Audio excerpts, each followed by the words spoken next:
اعوذ باللہ من الشیطان الرجیم بسم اللہ الرحمن الرحیم۔ ناظرین و سامعین السلام علیکم، امید ہے آپ خیریت سے ہوں گے اور ہمارے ویڈیو سے استفادہ کر رہے ہوں گے۔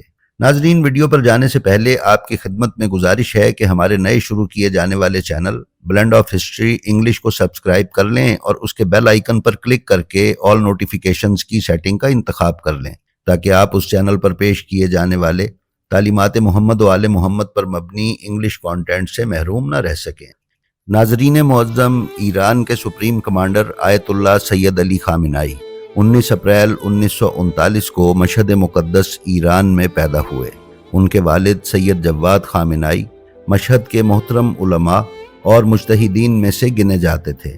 سید علی خامنائی کے دادا آیت اللہ سید حسین خامنائی کا تعلق آذربائیجان سے تھا اور نجف اشرف میں مقیم تھے۔ آیت اللہ خامنائی نے ابتدائی تعلیم مشہد مقدس کے اسلامی اسکول دارالتعلیم دیانتی میں حاصل کی اور انہی ایام میں تجوید کے ساتھ قرآن پڑھنا شروع کیا۔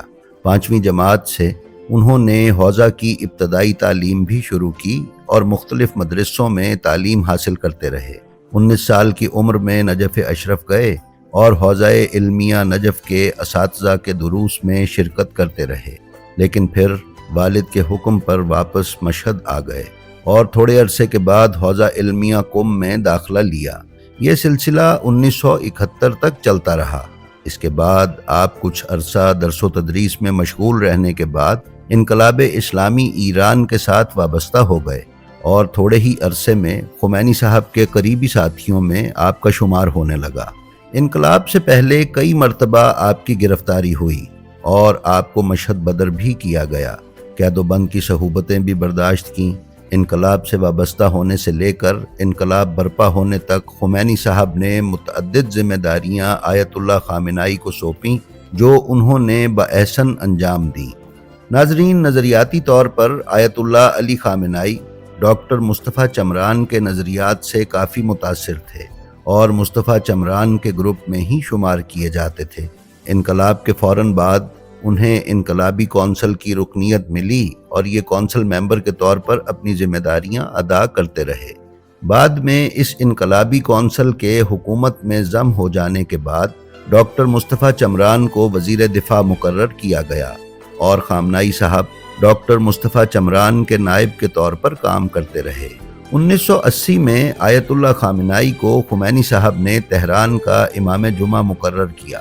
اسی سال ایران میں انتخابات ہوئے اور خامنائی صاحب الیکشن لڑ کے قانون ساز اسمبلی کے ممبر بنے۔ اسی سال 1980 کے ماہ سپتمبر میں ایران اور عراق کے درمیان جنگ چھڑ گئی۔ آیت اللہ خامنائی نے ایران عراق جنگ کے پہلے گھنٹوں سے ہی جنگی مسائل کی منصوبہ بندی میں فعال کردار ادا کیا۔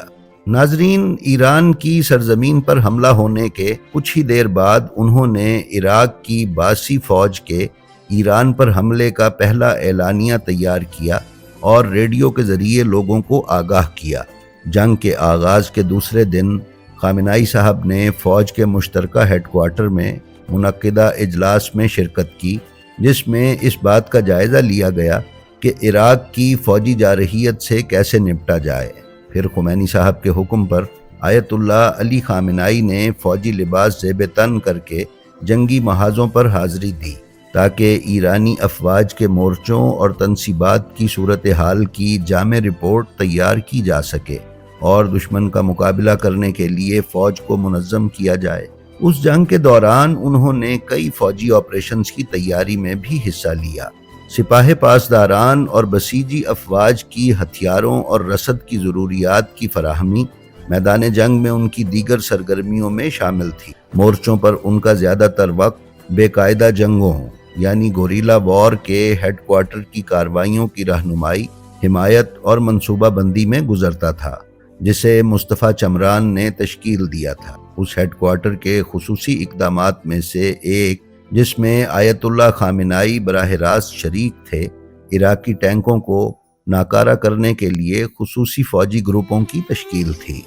ناظرین، خرم شہر، آبادان اور سوسنگرد محاذوں کی حمایت میں آیت اللہ علی خامنائی نے بہت مؤثر کردار ادا کیا اور اسلامی انقلابی گارڈ اور بسیط جیسی عوامی فوجی قوتوں کو مضبوط بنانے اور ان کے تکنیکی اور دیگر ساز و سامان کی ضروریات کو پورا کرنے میں بڑا فعال کردار ادا کیا۔ ان کی ایک اور کوشش IRGC اور فوج کے درمیان محاذوں اور فوجی کارروائیوں میں ہم آہنگی قائم کرنا تھی۔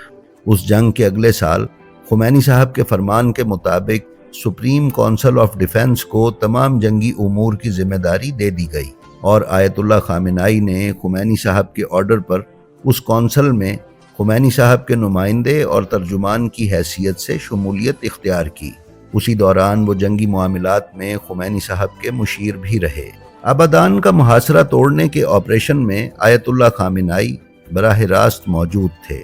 اسی طرح ایران کے دیگر کئی شہر جن پر صدام کی فوجوں نے حصار قائم کیا ہوا تھا کو بچانے میں بھی خامنائی صاحب نے کلیدی کردار ادا کیا۔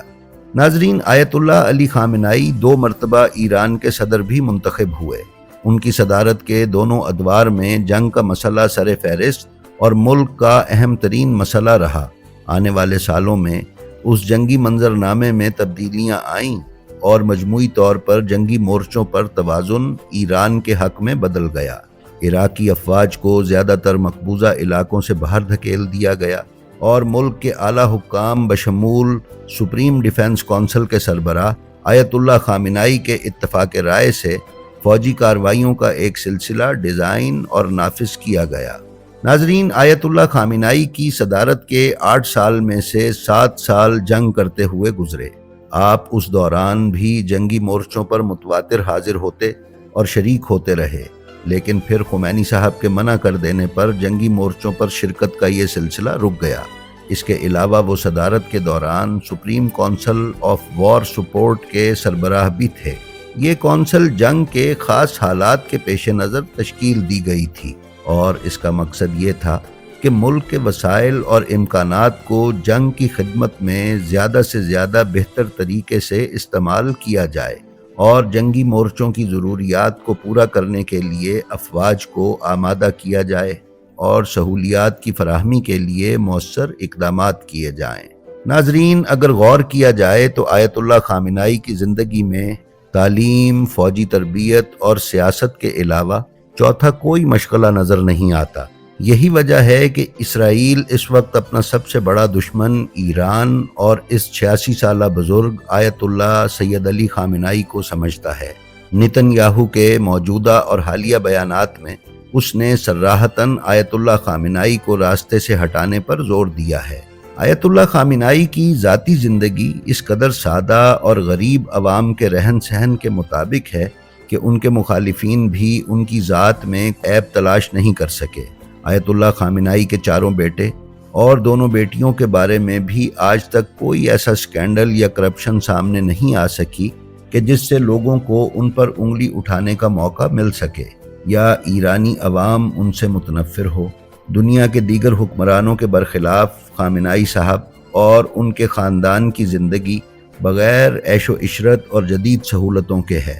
خامنائی صاحب کے بچے سرکاری اسکولوں اور مدرسوں کے تعلیم یافتہ ہیں اور انہی خطوط پر ان کے پوتے پوتیاں اور نواسے نواسیاں بھی سرکاری اسکولوں میں تعلیم حاصل کرتے اور سرکاری ہسپتالوں میں علاج کرواتے اور ایک مڈل کلاس شہری کی زندگی گزار رہے ہیں۔ جی تو ناظرین، یہ تھی ہماری آج کی ویڈیو۔ ہمیں امید ہے یہ آپ کو پسند آئی ہوگی۔ اگر آپ ہمارے چینل بلینڈ آف ہسٹری پر نئے ہیں تو ہم آپ سے گزارش کرتے ہیں کہ برائے مہربانی اسے سبسکرائب کر لیں۔ اس کے ساتھ ہی ساتھ ہمارا جو ویڈیو آپ کو پسند آئے اس کا لنک اپنے حلقہ احباب میں شیئر کرنا نہ بھولیں۔ اپنا اور اپنے متعلقین کا بے حد خیال رکھیں اور خلق خدا میں آسانیاں تقسیم کرتے رہیں۔ خدا آپ کا حامی و ناصر ہو۔ السلام علیکم۔